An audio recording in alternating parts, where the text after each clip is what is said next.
We are going to talk about trends in volunteer recruitment because I think many of us are struggling.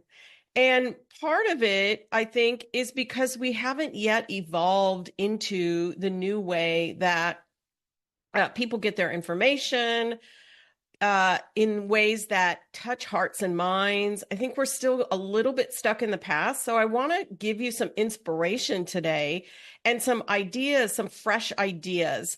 And maybe if you walk away with even one nugget of truth that can help you start to get results, I'm going to have done my job.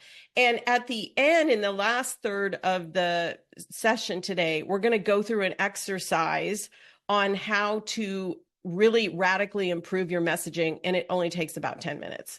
So I'm really excited about that, and I'll have a workbook for you, so stay till the end and we can send you, and you can order up the workbook from us. It's a copywriting workbook for volunteer recruitment. It'll be super helpful to you. It's got lots of tips as well as our framework that we're going to train today. Sound good? All right, let's get started. So here's what we're going to talk about: trends that are shaping volunteer recruitment strategy.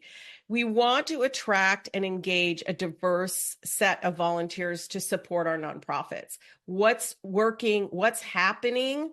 Why are things different than they used to be? I'm going to talk about that. I also want to talk about the practical side of things, which is how to improve program marketing with tools and practices. And I'm going to share one particular practice that I think is so important. It is the absolute foundation to effective marketing. Okay. So I'm going to share that today. And then we're going to do our 10-minute exercise to just quickly improve your messaging. I'm telling you, I have taught people this, framework and have heard back from them that they immediately started getting more responses to their appeals. So I can't promise that for you, but I hear back from a lot of people that that's the case. So let's talk about current trends to begin with. And what's happening in volunteerism is the fact that if you are struggling with recruitment, now some people aren't, some organizations, especially some of them in our volunteer pro community, I've heard from them and they're like, you know what, actually, we're not struggling for volunteers.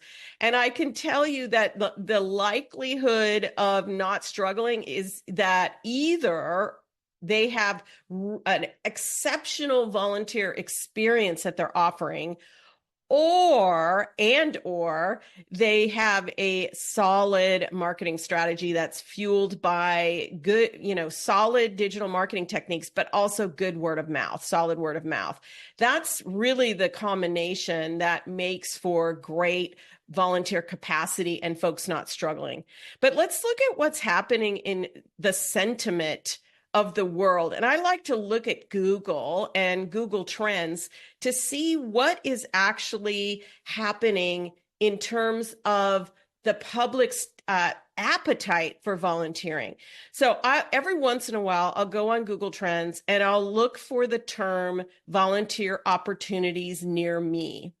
And I'll track it over time. And you can see in 2016, obviously not that many people were using the internet to find volunteer opportunities, but that has changed. You see in this chart in 2020, we had a big dip down. Of course, that was in the middle of the pandemic. But you also see that in November of 2023, we had the highest search volume for that term in the history of Google searches. So that wasn't that long ago. It was about a year ago. And you can see in 2022, you can see another spike further to the left. And let me just explain what these numbers are. So 100 is a relative number. It's not the number of searches. It is the relative number. So 100 means that that is the highest amount. So like 100%, like you're getting an A plus on your exam, right? So 100 means that that's the most searches. Now let's see where we're at now. We're down to, in September 2024, when I put together these slides, we were at 63. And you can see we've had a precipitous drop in searches online for volunteering opportunities near me. Now, is this a full picture of the number of people who are out there looking for volunteer opportunities? Absolutely not. In fact, in the US here anyway, and I've seen some of my friends from Canada in the chat. I know some of you guys, so nice to see you. But we're having an election year, and lots of people are stepping up and volunteering for the particular political party that they want to support. And so this doesn't reflect necessarily all of the volunteering and all of the volunteering interest, because if a volunteer already knows what they want to do, then they're just going to reach out to that organization. But what it does represent is the public out there looking for opportunities when they don't know you, your organization? They're not sure what kind of volunteering they want to get involved in. So they are, I like to think of this as a triangle. They're at more of the middle of the triangle. At the bottom of the triangle is people who don't know anything about volunteering, don't know about you, haven't decided they're going to volunteer. All the way up to the top of the triangle where they know you, they want to volunteer, and they're ready to volunteer right now. And our job in marketing is to move people to the apex of that triangle. When they're ready, they know you, and they understand the value of volunteering. So there's a lot of education you need to do to get people searching and to connect with these searchers. So let's keep going and talk more about trends. So in our volunteer management progress report, and this year, in the next month, we will be releasing our 10th annual survey, believe it or not. And I know some of you in the chat have supported us every step of the way. But look at what we saw throughout from 2016 to 2024. Recruitment was the number one challenge for all volunteer involving organizations. Supervision in 2021 was the biggest challenge. And that is basically because that was in the middle of the pandemic and folks were really struggling with how to manage volunteers remotely because we really hadn't evolved. Most organizations had not evolved to remote volunteering yet. And so you can see across the years, recruitment comes up as a top concern for every organization. Now, these are all in open-ended comments, by the way. We get about anywhere from last year, we had about 700 people, but usually we get about 1,500 people participating. And we hand code, we ask people what's their number one challenge, and we hand code all the answers. So recruitment is a perennial challenge. It is part and parcel of what we do, right? It's a core. If you asked a fundraiser, what's their number one challenge? They would say raising enough money because that's what they do. So I don't think this necessarily indicates that we're doing poorly. It just indicates that we want to make sure that our recruitment is and our top priority in our organizations, aside from the volunteer experience and making impact happen, that recruitment is something that we are doing well at. So it's something that folks are really have their eyes on. So if you have your eyes on recruitment, and I'm assuming you do because you joined us today, that you're not alone at all in this. So let's talk about what's changed. Why might there be that drop in just organic searching for volunteer opportunities near me? Well, one thing, there was a Washington Post article a couple of months ago. Actually, it was last January, I think it was. Let me look. December 2023. I thought it was January 2024. So the question in the article was, nonprofits need more help than ever. Why aren't Americans volunteering? And this was in the US. And we had about I didn't post the article. The article had about 600 plus comments. And I read through every single one of them. And I thought, you know what, I'm going to understand what people think about volunteerism. And there were some responses from volunteer managers and nonprofits. There were, of course, a few of those cranky, crotchety people that tend to, go to comments and just want to rain on everybody's parade. They're not helpful at all. You know the people I'm talking about. But the majority of comments were from thoughtful volunteers, and many of them were active. And they were saying, hey, the reason people don't volunteer, what do you think it was? I'd love to hear in the chat. Why do you think people are not volunteering? Why did they say that people are not volunteering? Not enough time, not enough time. Actually, the reason was because no one got back to me. Why am I not volunteering? Because when I reached out, no one got back to me.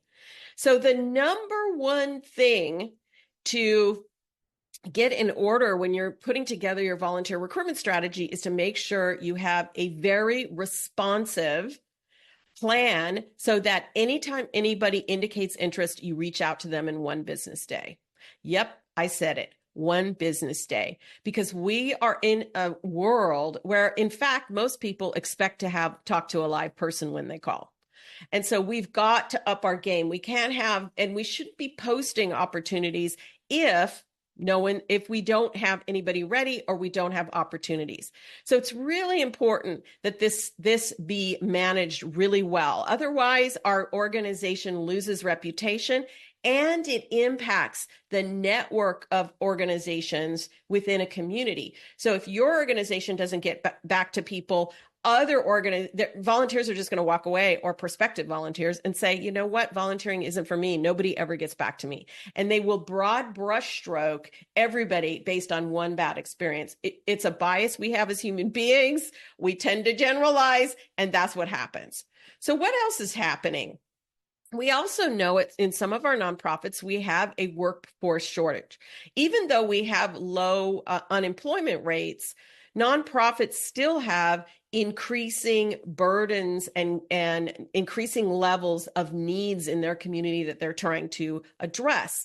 And because budgets have been cut due to economic issues, especially post-pandemic, that folks have had to cut staff.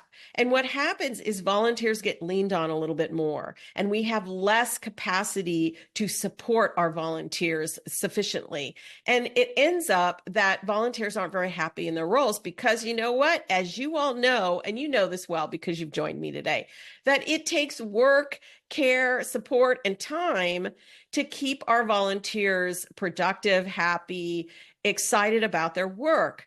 And if we're not there to support them and we leave them on their own, then, maybe it'll work out, maybe it won't. So that's impacting volunteers. The other thing is we have a populace in the post-pandemic world, and we've had folks who do customer service, and Gallup did a poll of customer service reps, and they found that managing and handling customers is more difficult than ever. We've started to lose a little bit of our civility. People don't have as much patience as they used to have. And it's being harder and harder for employees. So if you have volunteers who are interfacing directly with the public, they may be struggling with this lack of civility or lack of, people being picky. On the flip side, volunteers have also become more choosy about how they spend their most valuable asset. And if you think about it, our most valuable asset are the minutes, hours, days, weeks, years that we have on this planet. That is our most valuable asset. It's worth more than money. It's worth more than where we live. It's worth more than our favorite hobbies, our favorite foods. Our most valued asset is our time on this planet. And so with an existential crisis like the pandemic, people are thinking about, what am I going to do with this valuable asset? How am I going to spend my time? And anything I'm doing to spend my time has got to be worth it. And so we've got to make sure that our volunteer opportunities and what we're offering is up to the task and that it's worth it for our volunteers. Now, let's get to the objection. Now, in that article, the number one reason people said that people aren't volunteering anymore is because no one got back to me.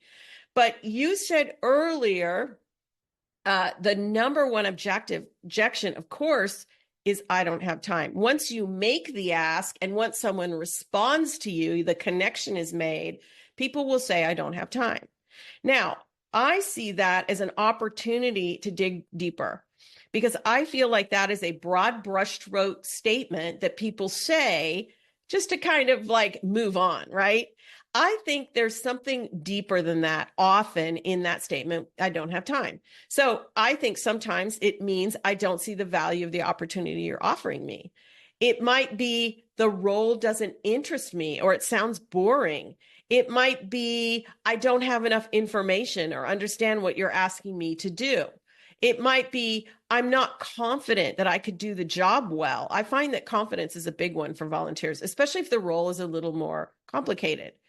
I don't believe I would be welcome. This is really about belonging and diversity, equity, and inclusion. And sometimes people look at your website or look at your offers or look at your team and say, one of these things is not like the other, and it's me, and I'm not sure that I would be welcome here, and I don't feel safe. So we cannot discount this. So you've got to over communicate around our welcoming and communicating a sense of belonging, building a sense of belonging. Sometimes it's just flat out, I don't like you, your organization, I don't like the people there, etc. And sometimes that's the case. Now, if that's the case, it's going to be a hard road to get people to the other side. So for me, when I have to be judicious about how I spend my time, I wouldn't work hard on convincing people who are absolutely hands down don't like what we do. They're not your target audience, right? But I want you to think about when people say, I don't have time, it's really, I'm not prioritizing my time to give to your organization. My time is precious, and I've decided to allocate my time elsewhere. And so we've got to dig into this. And you might think of other things. You can post up on the chat. What are the other things that you think are behind the I don't have time objection? Because the reason, when you understand the objections that volunteers are setting forth, you're able to then proactively educate people before they give you that objection. And you can start to speak to some of these objections and start to say, well, actually, that's not a problem because XYZ. Oh, Karen says your shift schedules don't work with mine. Well, there's another one. It's a practical. Yeah. So doesn't match my expectations. With that one, Teresa, I would really get more into that. What are your expectations? I'd love to know. But here's the deal. People are down on what they're not up on. And when they don't have enough information about something, they will say no. They will say no, and they'll use the excuse, I don't have enough time. Now, there are legitimate people who are working 2 jobs, are single moms, are going to school at night, whatever it is, where they legitimately actually don't have time. And we should respect that. But a lot of people are spending their time binging Netflix, not volunteering. And for me, they have time. And we just need to make sure they understand how valuable their time is and how it can make a difference in the lives of others. So we've got to start changing how we think about our opportunities. We're not building it and they will come. The community is not required to support our nonprofits just because we exist, just because our missions are good missions. They're not required in any way. We've got to start making human connections with people. I think over the past several years, we've really leaned into that human resources side of things, the paperwork side of things. And that's important for you in terms of program administration. But for the public, they simply don't care about your paperwork. What they care about is making the world a better place and connecting with other human beings in doing so. And so we've got to think differently. We're often thinking in an organization-centric way versus a volunteer-centric way or a community-centric way. In the Volunteer Nation podcast, I did a recent podcast episode on that. You can check it out, where I talk about the differences between volunteer-centric and organization-centric and community-centric. It's a pretty good episode. So let's talk about what is today's marketing. What are the trends? Which way should we be moving?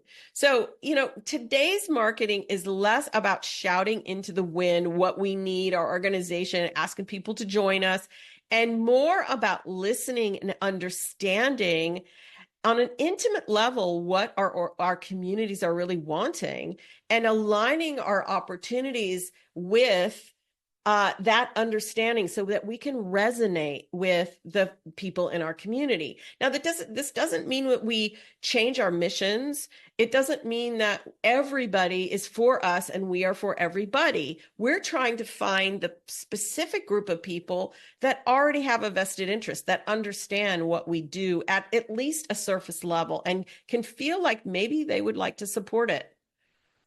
So old school is, hey, we've got to fill these volunteer shifts. If you hear anybody talking about that in that way, you're thinking old school.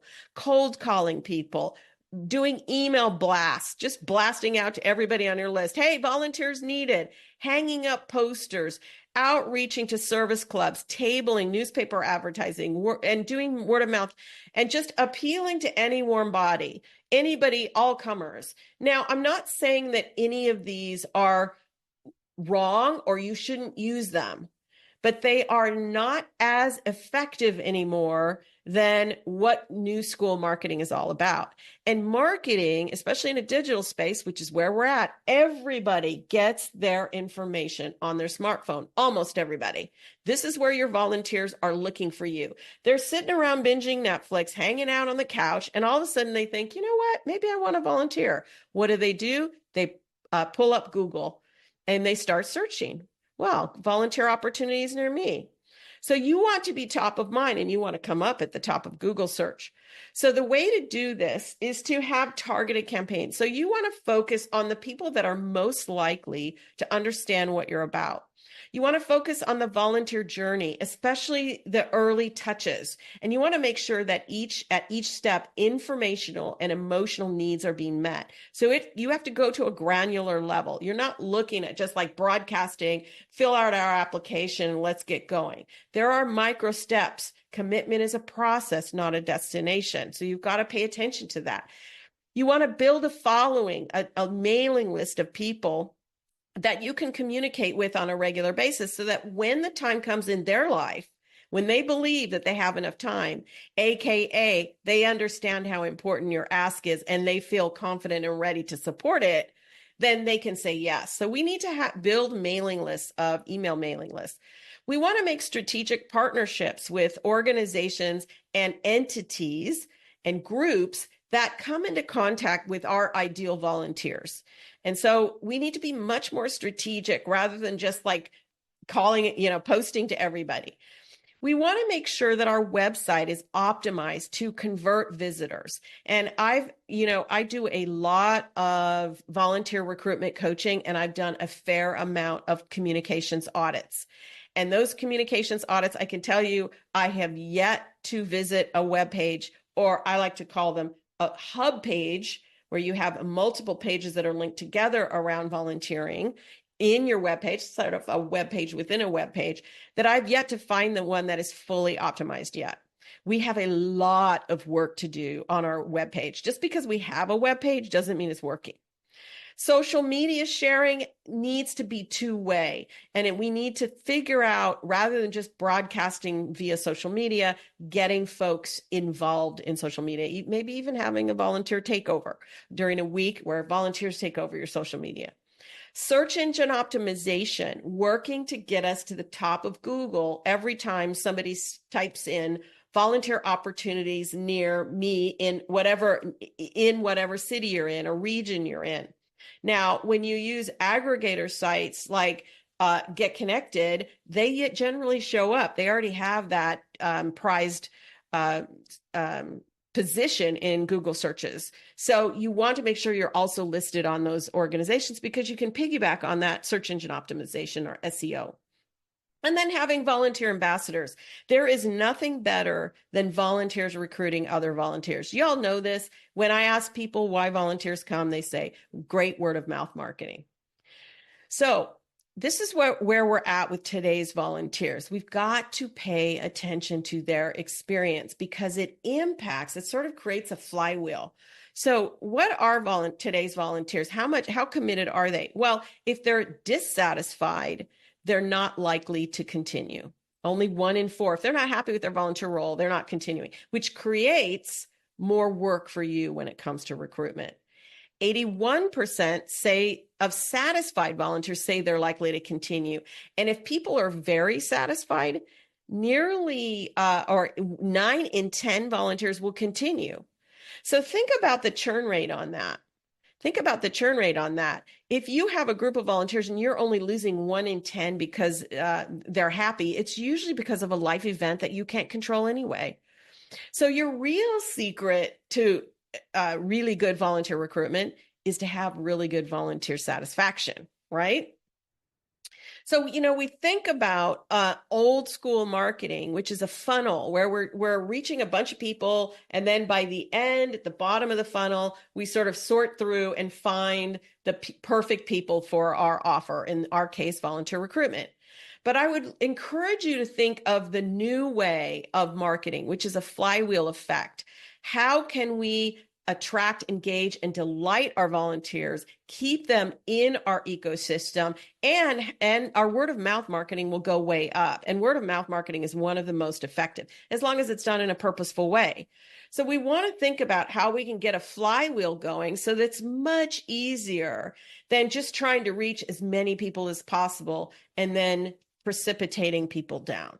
So think about that. It's more of a circular attract, engage, delight than it is moving people down a funnel.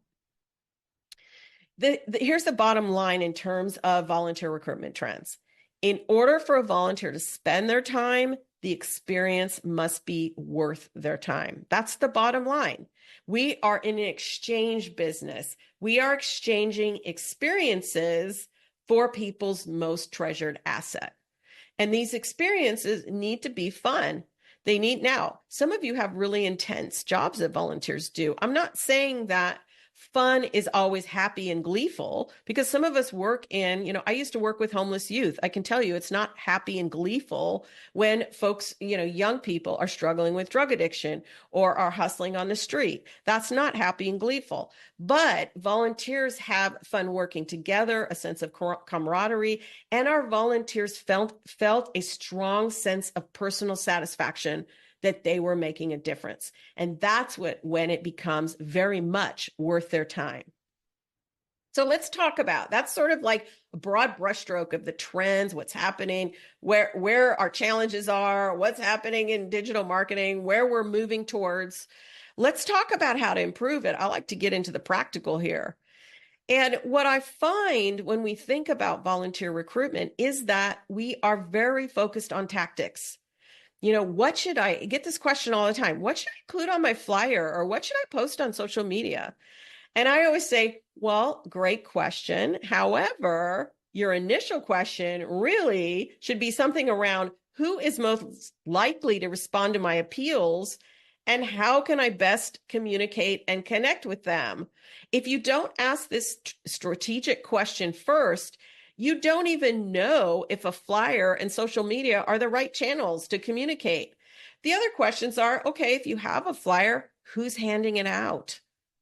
What are they saying when they're handing it out? Where are they going to give the flyer out? In the end, the graphic design of your flyer, and even to some extent your copywriting, I wouldn't say your copywriting is completely irrelevant or that design is completely irrelevant, but strategy is much more important than tactics. Without strategy, tactics, you're just doing an endless to-do list of stuff, and you may or may not, be hitting the mark. But if you have a strategy, then you can choose tactics that support that strategy. So we've got to think much more strategically.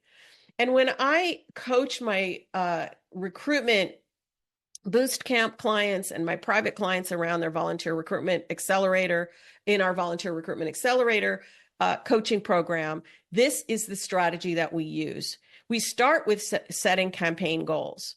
We make sure we understand, and I will ask people, how many volunteers and in what roles and when do you need them? And folks will look at me like, I don't know.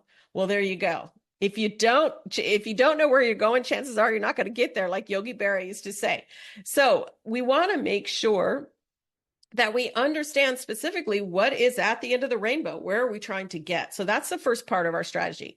Second part is pinpointing your ideal volunteer, understanding the archetype that will step in and represent the people you're trying to communicate with. I'm going to show you how to do that in a minute. Then we develop messaging to speak to that particular archetype. We're not trying to message to everybody. We're not for everybody, and everybody's not for us. There is no volunteer program in the world that is for everybody, that's right for everybody. And that's okay.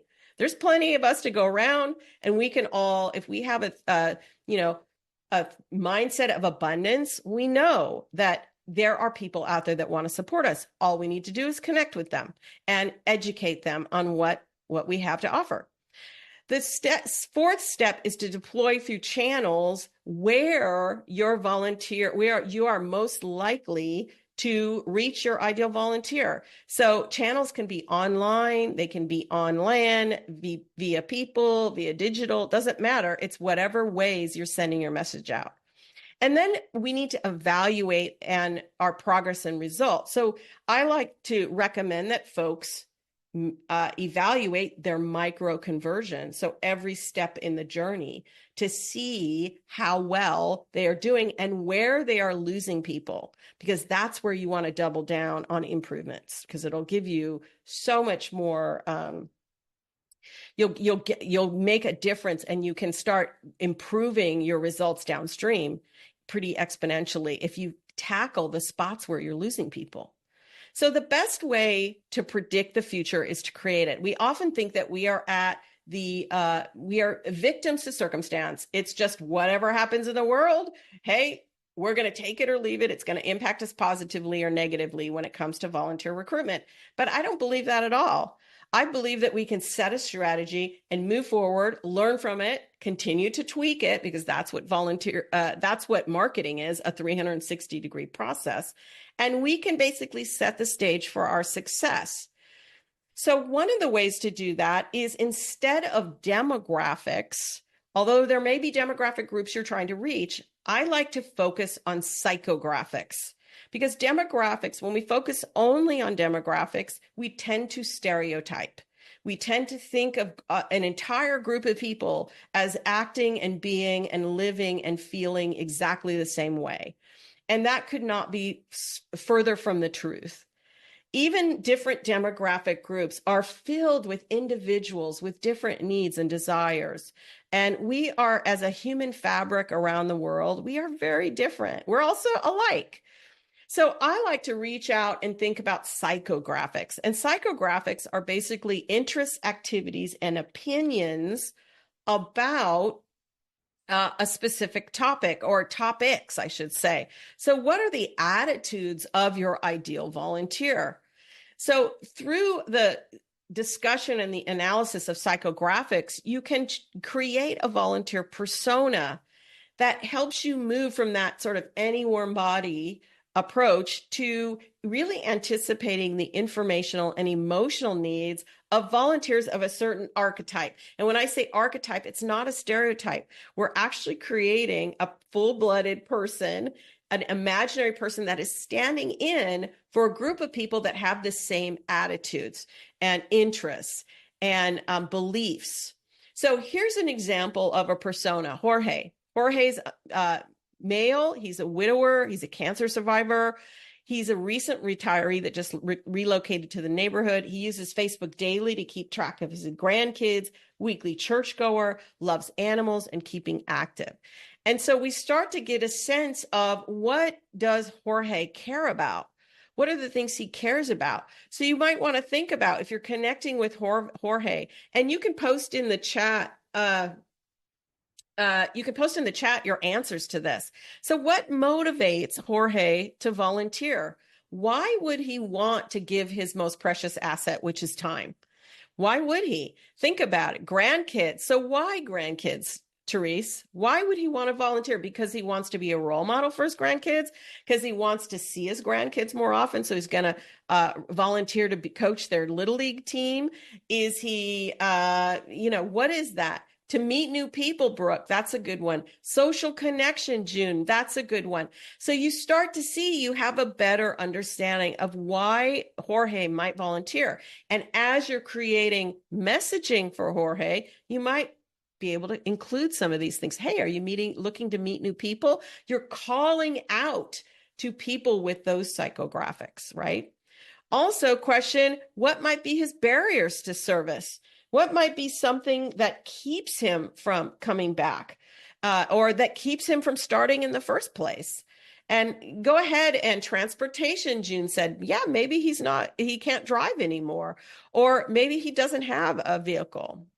Maybe he's decided to give up his vehicle. Health concerns as he ages. Maybe he's going to have health concerns. So you can start to proactively address some of these objections, right? Schedules, et cetera. You might be, you know what? I know a fair amount of, I volunteer with a fair amount of retired folks in my volunteering as a master gardener. And I can tell you, they tell me that they are busier in retirement than they ever were when they were working. It happens because people are really engaged in the community. They got a lot going on. So we've got to fit our volunteer opportunities into the rest of their lives. The other question you might want to ask is, you know what, where can Jorge be found? And I'd be curious to hear what you think. Where can Jorge be found? Because that's where we're going to send our messages. Now, do you think Jorge's hanging out on TikTok? Maybe if he's watching TikTok with his grandkids. But if you're trying to reach somebody like Jorge, he's likely not on TikTok. So does it make sense for you to spend a lot of time and effort? Like people will ask, hey, what should we do a YouTube channel, or should we get on TikTok, or should we get on Instagram, or what should we do? And I go, I don't know. Who is your persona? Again, strategic thinking versus tactical, right? The other thing you want to do is to call out to your archetype. And, there's Seth Godin, who is a guru in marketing, talks about really calling out and communicating with people and explaining to them. He talks about it when it comes to donations, financial contributions to nonprofits. And he says the reason people contribute to nonprofits is because people like us do things like this. Like we want to belong and have status in a group that says, hey, if we believe we have this identity or this archetype, then we're going to do these kinds of things. And so you want to communicate and call out to your ideal volunteer and say, hey, if you're a person like this is what people like us do. You're one of us. Come join us. And so one way to do this is to include in your messaging a volunteer-focused checklist on your website, for example, and say, does this sound like you? Or in a posting on Get Connected, what does this sound like you?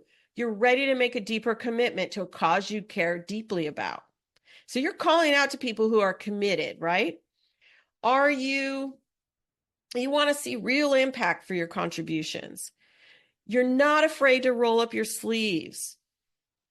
You have at least X hours a month. Now, it could be 2 hours a month. It could be an hour a month to give on a regular basis.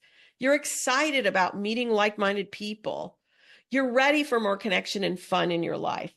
Now, as you read this, does this sound like a list of requirements that feel very off-putting and boring? No, actually, you're challenging people to step up.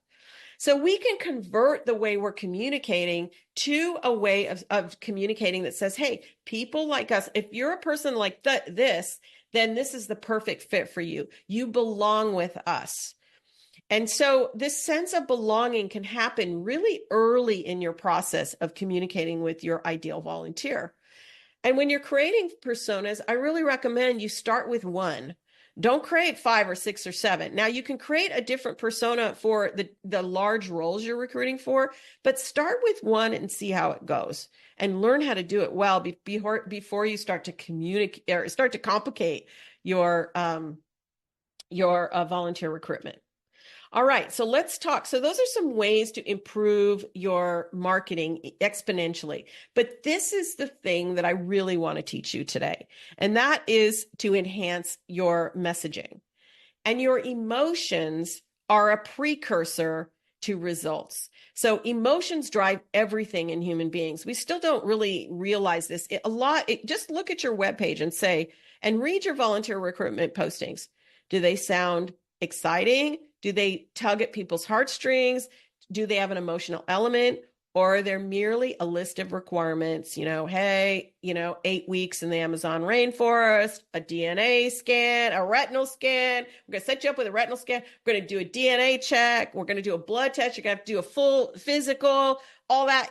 I'm joking. Of course, we don't have that kind of intense screening, but we often lead with our screening. Not that we shouldn't be doing screening necessarily. It depends on what populations folks are working with.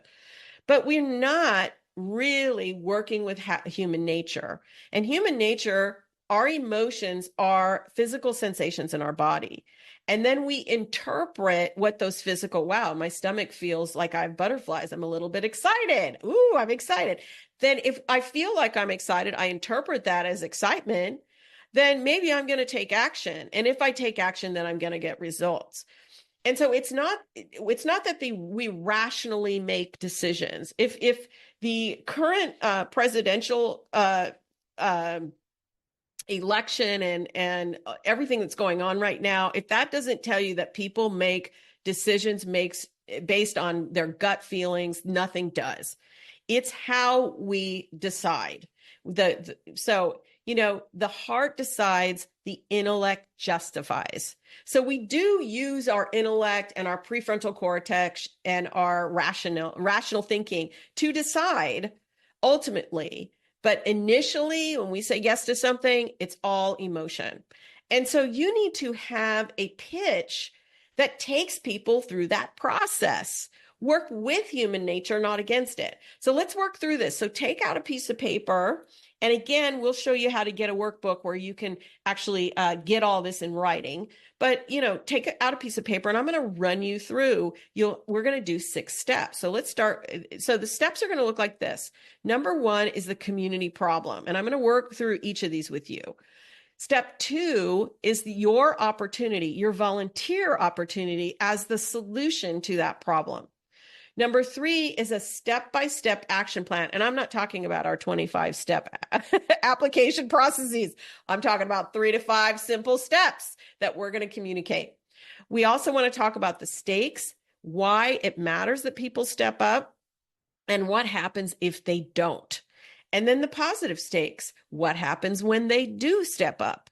And then we do our call to action, very specific steps or one specific step, next step that people need to take.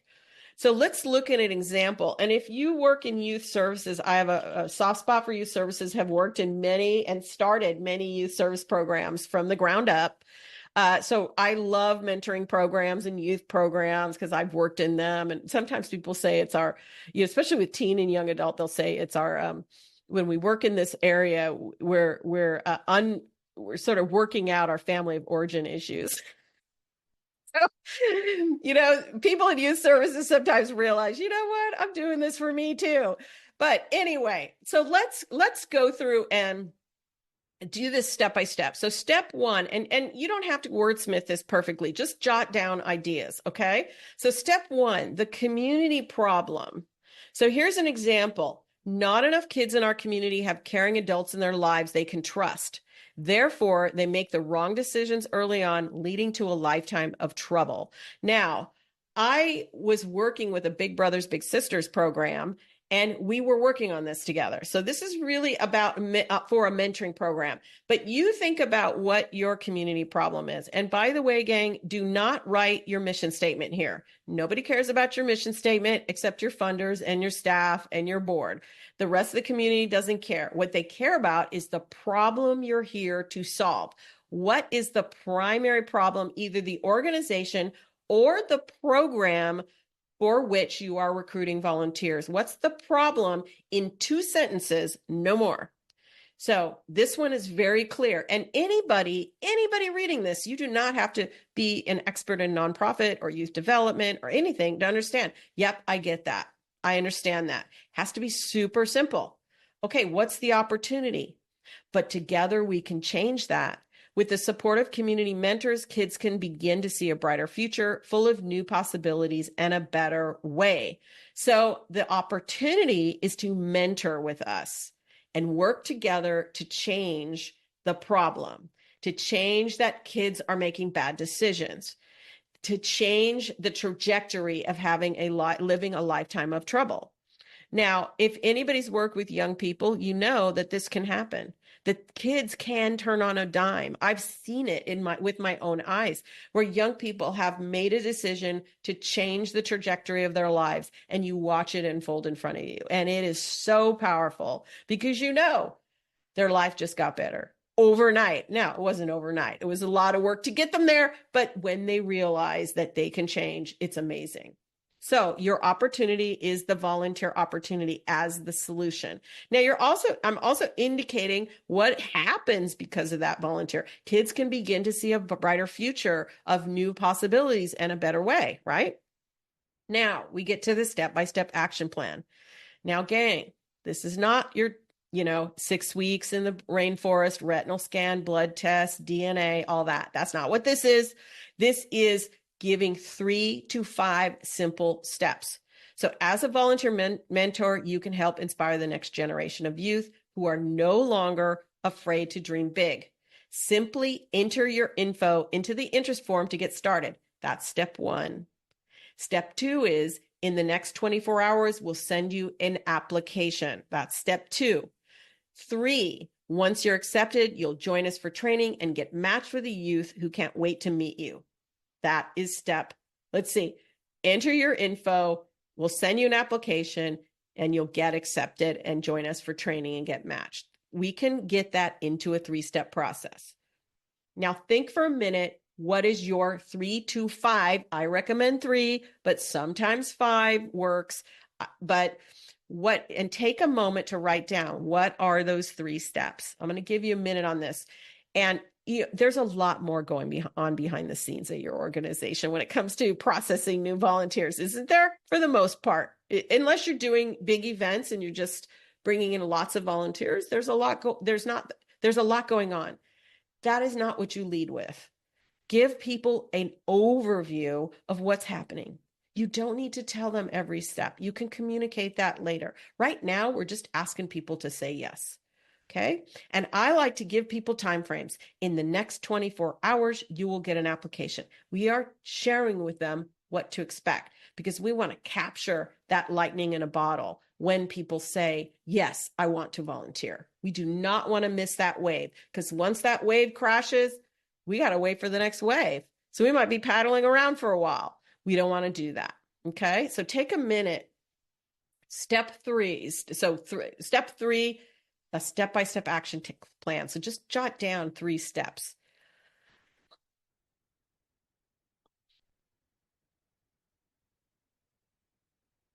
So there's folks, I can see Teresa's asking questions about museums and community and, arts and culture, music, any of that. So you can speak to the importance of history. Why is it important that we remember our history and what happened? That's one way to speak about the problem, the quote unquote problem. You have to be more creative when it comes to things that aren't direct service, right? For music, we have a volunteer pro member who runs the volunteer program in a very large arts and culture organization that puts on festivals and it's all fun. And they're like, well, what's the problem here? The problem, quote unquote, that's being solved is we want to make sure that the community feels connected, and we want people to feel joy and to learn new things, right? And to open up their perspective. There are lots of things that arts and culture and historical museums do, our organizations do. So think about it that way. What is the benefit to the community of your organization? And that can be the problem that you're solving. All right? Yeah. Okay. So the next, and I really encourage you to follow this step-by-step formula rather than just kind of coming up with ideas and shooting them out. That's not strategic, it's tactical. So you've got your step-by-step action plan. So step 4 and you're just writing these in succession. So this will become your appeal that you share. You can post it on Get Connected. You can post it on your website. You can put it on a flyer. You can put it in social media, wherever your persona can be found.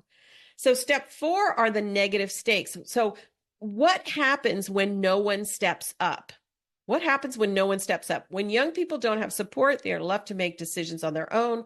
They often spiral into situations that are hard to climb out of. What's most tragic, they never reach their full potential. Instead, they live in pain and may cause pain to those around them. So the negative stakes for direct service programs can be pretty dire. But even with your arts and culture and your museums and those type of organizations, what would happen if volunteers weren't involved? Let's say you don't have any volunteer docents anymore. When we don't have volunteer docents, our visitors do not get the opportunity to connect with a community member and learn more about our history as a community or our history as this particular group, etc. So think about what happens. Imagine that all the volunteers were gone one day.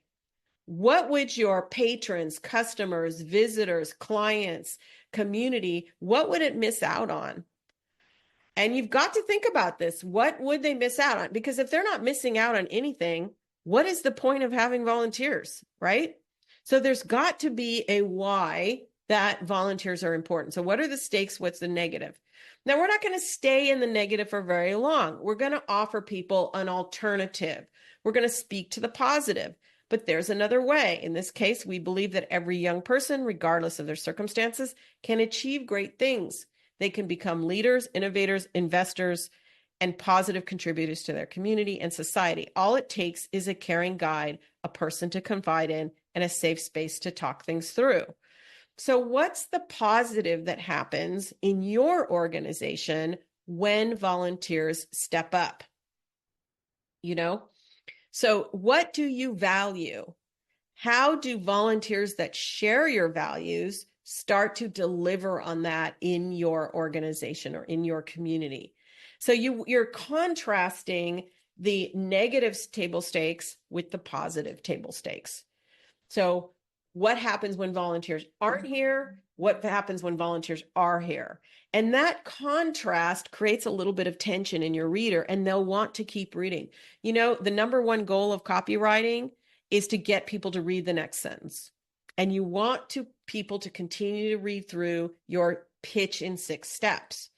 So the final step to your pitch in 6 steps is to ask people to take one step. We're not asking people to follow the 3 to 5 steps.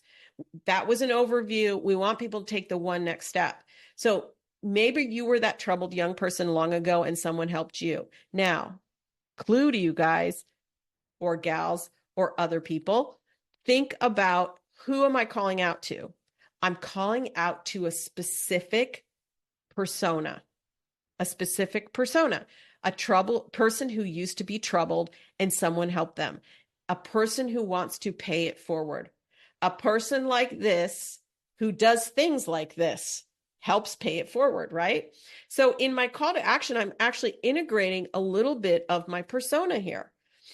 So, but I say maybe you were that troubled young person, because maybe they're not, and they want to say yes to this too.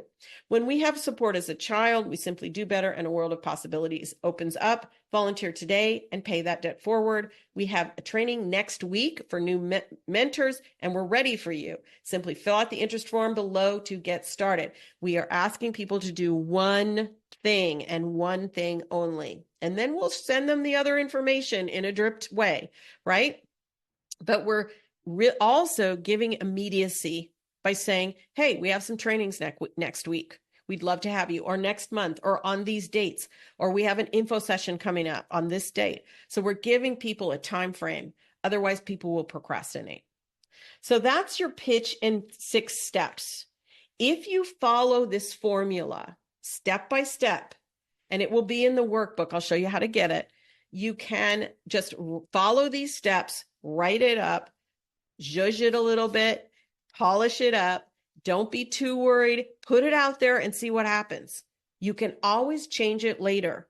Put it out there and see what happens. Marketing is testing things. And so we want to be able to test what we're putting out there in the world, make it a 360-degree process. Now, again, I have taught people this framework many hundreds of people this framework, and I have heard back from people that they immediately started getting different results. So I'm hoping that this will work for you as well. One last thing I want to talk about before we break and do a little bit of Q&A. Without data, you're going to be guessing. You're going to guess whether or not it works, and you'll continue to waste time on things that may or may not work for you. You want to double down on things that are working. And so you want to think about benchmarking some very simple metrics to make sure that you're on the right track. This is also new school volunteer recruitment. So, we asked in our volunteer management progress report a couple years ago, we asked people, what's your new volunteer conversion rate? Only 1 in 4 people who participated in the survey, it was about 1,200 people, volunteer managers around the world, actually track that number.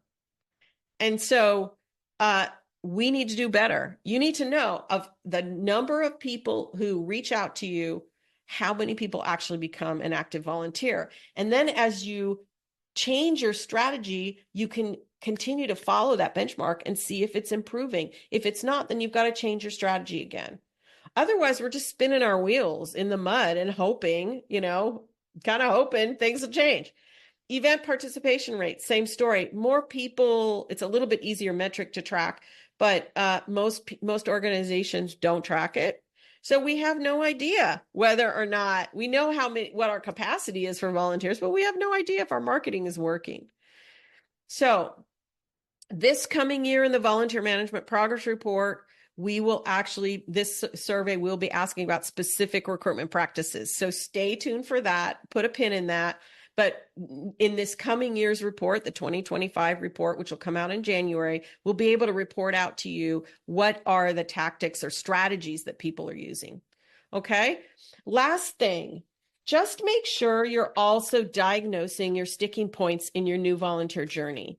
Now, this is just an example. Yours may be different. You just put in the list all of your steps, the number of people who complete that step, and then you just divide. For example, the number of people who visit your website, divide the people who RSVP for a live info session off your website into the number of people who come to your website, and you'll get a micro conversion rate of 50%. And you can look down this and decide and take a look and see, where are people getting stuck? Well, showing up for their first shift, so transitioning from training to their first shift, and actually converting to an info session. And those are the areas you want to spend time improving. Don't waste time improving things like, when most people are completing our background check, then we don't need to fix that. It's not broken, right? And, if you could just improve the conversion rate of the number of people who RSVP for a live info session by 25%, imagine the additional number of volunteers you're going to welcome downstream. It's not rocket science, but it does take data collection, and you've got to work sometimes with your comms team and your IT folks to get this data collected. The bottom line here, gang, people do not volunteer because they enjoy working for free, which is how we seem to want to talk to people. Nobody's running around going, hey, where can I work for free? No, people volunteer because they want to change the world. So we've got to find those world changers, those people who want to do changing the world, who are interested in making a difference. And we want to communicate with them in a way that makes sense to them, in a language of transformation, in a language of inspiration, in a language of evolution, and in a language of possibility, not a language of 50 million requirements that we need them to go through. The gauntlet of things. It's not that we don't need them to go through them, but we need to change the way we're messaging and who we're reaching. So if you want to get the guide so you can work through the pitch in 6 steps, as well as some other tips on volunteer recruitment messaging, just go to volpro.net/guide and you can order your free copy and it'll get emailed to you. Just make sure, check your spam folder, and you need to confirm that you want that guide and it will get sent to you. So just go to volpro.net/guide and you can get that. It's a really robust copywriting guide, and you can start to change how you're communicating. So, also, just before we jump off, and I know we're at the top of the hour, and I'll answer a few questions, so stick around for a little bit. So if you're ready to get your plan for volunteer engagement for 2025 in place, I encourage you to join us for Vision Week. It is November 18th through 22nd. I am going to be teaching each day for about an hour. And if you join as a VIP, we're going to be posting the replay recordings. We're going to be posting mindset and leadership tutorials and inspiration. And it's a really fun event. The goal is that by the end of the 5 days, you have your action plan for 2025. I have a step-by-step process. You'll get a workbook. We'll work through it. And it is a lot of fun. This is our 3rd annual time. Every year I ask people, should we do this again? And everybody says, yes, we should. So come join us. It's at volpro.net/vision. I would love to see you there. If you hate planning or love planning, it's a great place to come together and be with other people in our planning process. And then you can get it done and dusted and then go enjoy your holiday season and not worry about having a plan in place, because you'll already have it in place. And come the first week in January, you can hit the ground running. So, questions. Sorry, Cord, I went a few minutes over, but I'm happy to answer some questions. Stick around for a few minutes if that's of interest to anybody. Yeah, first William, of all, nice to see you. So excited. William Henry's in the house. He's on our podcast, by the way, guys. If you want to know about volunteer insurance, he's got the goods on the pod. All right. Yeah, Anybody else? incredible. We have questions that come up about volunteer insurance a lot. So definitely go check out that edition of Volunteer Nation. That sounds awesome. Yeah, Toby, thank you so much for this presentation, and thank you everyone for coming. We'll definitely be following up with everyone with all the resources links we've dropped that Toby shared here, but it's so generous that you have a little bit of extra time. So looks like maybe there are a couple of questions. The podcast is Volunteer Nation. And where is that streaming? Everywhere. Everywhere. Everywhere. Wherever you get your podcasts, you can find Volunteer Nation. You can also go to tobyjohnson.com, and in the top menu, there's a podcast link. And if you just click on that link, you'll get it. If you order up our copywriting guide, we'll get you on our mailing list, and you'll get our Wednesday newsletter. And in that newsletter, we announce the podcast episode for that week. So that's how we kind of keep everybody up to date on what's happening with the pod. So as long as you download and subscribe, we'll be sending you that. But if you want to get to it now, just go to tobyjohnson.com and then just click on podcast, and you can see all our past episodes. And yesterday I recorded one on, I did a little bit of discussion around strategy versus tactics, but I talked about the biggest mistakes people make with their annual planning. So I'm kind of getting prepped for Vision Week, getting everybody think about Vision Week and getting their annual plan in place. Okay, we have some questions, Toby. Good. We've got Mandy saying, I'm a brand new volunteer coordinator. What's your best piece of advice for someone starting out brand new who's building a volunteer program basically from scratch? Ooh, that's such a good question. I'm going to try to keep it short. Okay. I would say the most important thing you can do is bake in buy-in. And what I mean by that, and folks who are more experienced can tell you in the chat, that's a challenge, getting people to support volunteer services, getting people to accept volunteers sometimes into their departments. These can be challenges and frustrating. So the first thing I would do is go around and meet with each department head who includes volunteers in their department. And even if they don't, and ask them, so what's been your experience with volunteers? How's it been going? How can I support you? These are listening sessions. You are taking copious notes. And when you're done, you can go back to them and create a report and go, okay, here's what I learned. And you're not naming names, you're just in aggregate. And here's what we're going to do. This is going to be integrated. The other thing I would say is come to Vision Week. We do our ready, set, go process. and you can create your plan for 2025. And we will talk about the steps you take to make sure that your plan is strategic, that's aligned with your organization's goals. So absolutely, I would come to Vision Week, but also even before Vision Week, go ahead and go start meeting with people. Just have coffee or tea or whatever. Yeah, that's what I would do initially, just to build those relationships, because those relationships are really important to you. You rely on other people to get your work done. So you've got to have strong relationships. Here's another one, Toby. Do you think it's better to have a quick interest form that takes someone 60 seconds to complete, or a full application for volunteers that take closer to 5 minutes? I know we talked a little bit about this in the presentation. What are your thoughts there? Interest form, quick, capture lightning in a bottle. Here's the mistake that people make. And I know, lots of software asks you to do this. You are recruiting people, you're getting them excited, and they're like, okay, I'm interested, I want to learn more. And they go to your page and you ask them to set up an account. Now, gang, you're asking people to sign a prenup before you've even gone on your first date. You gotta give people some time to get to know you. They're like, ooh, you're too much. Way too much. So get an interest form, or even do periodic info sessions, or have people fill out an interest form, but make sure you reach out to them right away. And say, or you can set up, there's 3 different things you could do. You could set up an interest form and then you reach out to them via email or phone. You could have scheduled info sessions and have RSVP links and have people sign up for an info session, just a quick webinar where you talk about what's up.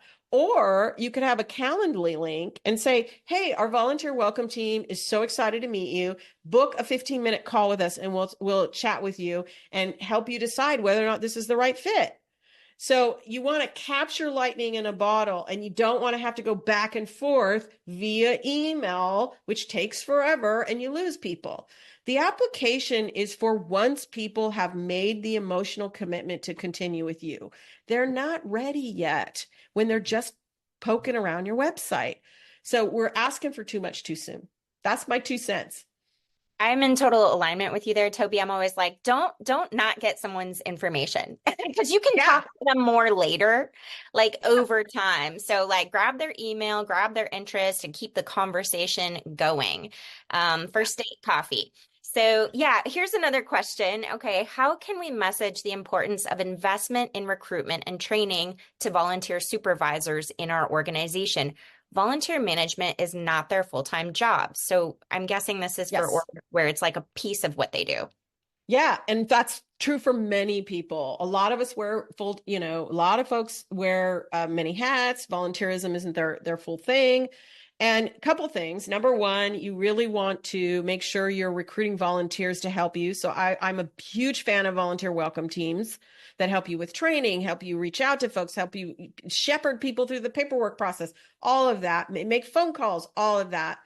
But to get people to invest in what it takes, first of all, they don't know. You are the internal expert on volunteer engagement. The rest of the folks, including your executive director, unless they've been a volunteer manager, are not experts on volunteer engagement. So your number one asset is to have a written plan. This is why we do Vision Week. To have a written plan. Look, this is what I'm going to do. If you want this number of volunteers, this is the strategy that we're going to use to reach this number of volunteers. And these are the resources it's going to take in terms of people power, in terms of budget, in terms of time frame, right?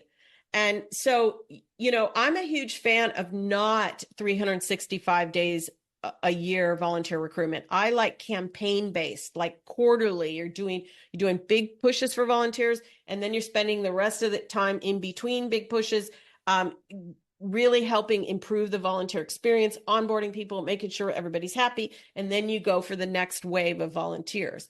That is more manageable for people who don't do recruitment or don't do volunteerism 24/7, 365.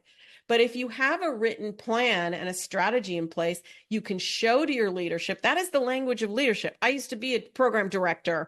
I had, 15 staff and 400 volunteers and a $3.5 million budget. And if someone came to me and just said their work is hard and they need more time or more money, I would look at them and go, well, where's your plan? Your written plan is the language of leadership. So you need to show people the complexity of what it takes to get the number of volunteers you need. And if they don't give you the resources, then you can say, well, then we need to reduce the number of volunteers that we're going to bring on. And if you're okay with that, I can come with a less aggressive plan or a less, optimistic plan. So you're engaging in a dialogue with your leadership about what it actually takes, right? And so it's not a guess. It's transparent what it actually takes. Absolutely. Thank you so much. Well, Toby, thank you for staying on for a few extra moments to answer some questions for folks. We've gotten some amazing feedback in the chat, just saying thank you for the presentation, for the information, for the workbook. And I want to make sure that everyone knows that we will absolutely be following up with you and making sure that you get those links that Toby was sharing. So please look for an email from us to say thank you. And again, just thank you for your time and your presence. We know that volunteer leaders are very busy and that you've probably got people knocking on your door right now asking what they need to do for their shift. So thanks for spending time with us for today. And thanks, Toby. This was an amazing presentation. I know that people are going to be working on this to prep for 2025. And I hope that people sign up for Vision Week because it sounds like an incredible opportunity to really be in that community environment, and whether you like the planning or not, get it done before January comes around the corner. And I love what you said. Enjoy your time off at the holidays and just be ready for January and get it done with a bunch of like-minded people. Yeah, and get your leadership on board. The first thing we do in Vision Week is we do alignment. So we help you go through a process to align your goals with the organization's goals. We do what's called a goal cascade. And, when you can take your plan to your leadership and say, okay, well, here's how volunteer services, whether you call it volunteer services or not, here's how the volunteer department, even if it's not a department of one, doesn't matter. Here's how what we do with volunteers rolls up into the goals of the organization as a whole. That is showing your value. That is showing your value. Now, we already know volunteers are valuable. They're valuable for so many different reasons. We know that already. Volunteerism is valuable to volunteers. It's valuable to our community. There's just so many. We could list 1,000,001 reasons. But your leadership cares about one thing and one thing only: impact. The impact that it has set out to do, and having the resources to get that impact across the line. And you are supplying the human resources to make that impact happen. But they're not often connecting exactly what you're doing with what the goals are. So if you're going to join us on Vision Week, I'll just give you this one tip. Go ahead and see if you can get your hands on your organization's strategic plan ahead of time. Or grant for specific programs you're supporting, the grant applications, whatever you can do to figure out or talk with your boss, what are the top 5 priorities for our organization in 2025? Because I'm going to align what the volunteers do with supporting that. So there you go. Love that.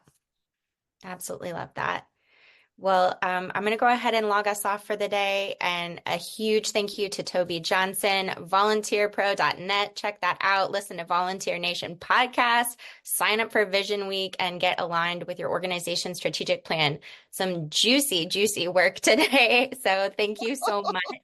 And thank you to Erica. I know that you'll be following up with some people. I'll be following up with some people, but everything from today's session is recorded, and we'll send all of this out to you along with resources. So thank you so much for being in attendance. And we hope to see you for our next Get Connected, Innovative Approaches to Volunteer Leadership webinar series. We've got a few more before the end of the year. So we'll continue hanging out with you here on Zoom.